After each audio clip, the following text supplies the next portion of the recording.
اور میں آپ کو ایک اور بات کروں.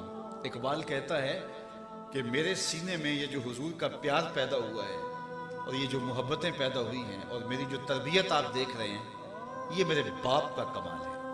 وہ کس طرح؟ کہتا ہے میں میٹرک کے زمانے میں سکول سے واپس آ رہا تھا تو ہمارے گھر کے دروازے پر ایک فقیر کھڑا تھا. فقیر، اس نے ریزگاری سارے دن کی جمع کی ہوئی تھی اور کشکول ہاتھ میں پکڑا تھا. تو میں نے کہا جا بابا معاف کر، لیکن وہ نہ ٹلا. سائل چوں قضائے مبرم، وہ لمبی نظم ہے اقبال کی اسرار و رموز میں، کہ قضائے مبرم کی طرح جس طرح تقدیر مبرم نہیں ٹلتی، وہ بھی نہیں ٹل رہا تھا. تو انہیں غصہ آیا، جوانی کی عمر تھی، تو اس کے کشکول پہ ڈنڈا مارا، کشکول گر گیا. اتنے میں اقبال کے والد اندر سے باہر آئے تو دیکھا کہ فقیر کا کشکول میرے بیٹے نے توڑ دیا ہے.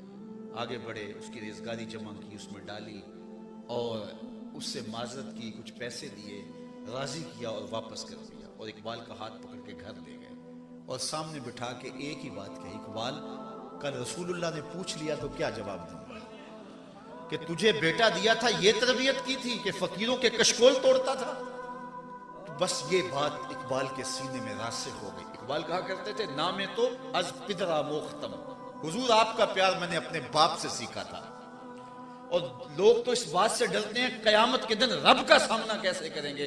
اقبال پھر اس بات سے ڈرتا رہا قیامت کے دن رسول اللہ کا سامنا کیسے کروں. تو غنی از ہر دو عالم من فقیر، اللہ اکبر روز محشر عذر ہائے من پذیر، گر تو می بینی حسابم ناگزیر، از نگاہ مصطفیٰ پنہم بگیر.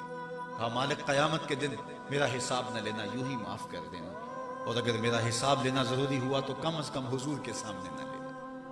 اپنی اولاد کے سینے میں حضور کا خوف ڈالو، حضور کی محبت ڈالو اور اللہ کی خشیت ڈالو، اللہ کا پیار ڈالو.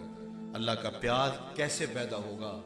فکر آخرت راسخ کرو کہ یہ دنیا 4 دن کی ہے اور یہ سانسیں ٹوٹ کے بکھر جانے والی ہے، اور ہم اللہ کے حضور حاضر ہونے.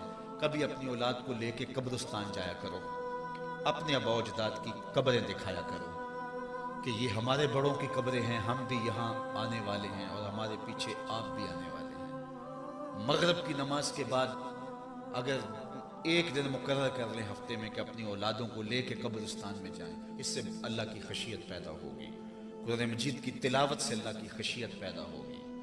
کثرت سے موت کا ذکر کرنے سے خشیت الہی پیدا ہوگی. یہ اٹھتے ہوئے جنازے، یہ پھیلی ہوئی قبریں، یہ ڈوبتا ہوا سورج، یہ سب کچھ ہمیں اللہ کے قریب کرنے والی چیزیں ہیں. لیکن جب جوانی ہوتی ہے، صحت ہوتی ہے، اس وقت ہم بھول جاتے ہیں.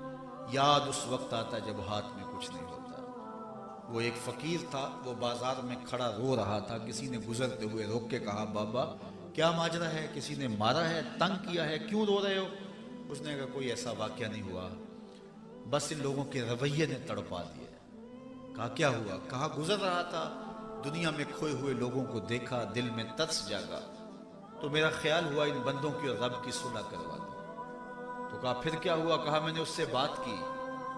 اس نے کہا لے آ ان کو میری دہلیز پہ، ایک آنسو سے سارے گناہ معاف کر دو. بڑا خوش ہوا، میں نے ان سے بات کی، لیکن یہ الٹا میرا مذاق اڑانے لگے. جا بابا کام کر، تجھے کیا پتا دنیا داری کیا ہوتی. تو وہ تو مانتا ہے، یہ نہیں مان رہے. مجھے ان کے رویے پہ رونا آ رہا ہے. اگلے دن وہی شخص قبرستان کے قریب سے گزرا، دیکھا کہ وہ بابا وہاں کھڑا رو رہا ہے. کہا بابا بازاروں میں بھی روتا ہے، قبرستانوں میں بھی روتا ہے، آج کیا ماجرا ہے؟ کہا کہ ماجرا کل والا ہی ہے. کہا کیا مطلب؟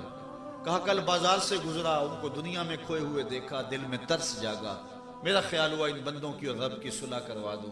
میں نے اس سے بات کی، وہ تو مانتا تھا، وہ بندے ہی نہیں مانے. آج ادھر آ گیا، مایوس ہو کے ادھر آ گیا، اور میرا آج یہ خیال تھا ان بندوں کی اور رب کی صلح کرواؤں. کہا آج کیا بنا؟ کہا آج یہ مان گئے ہیں وہ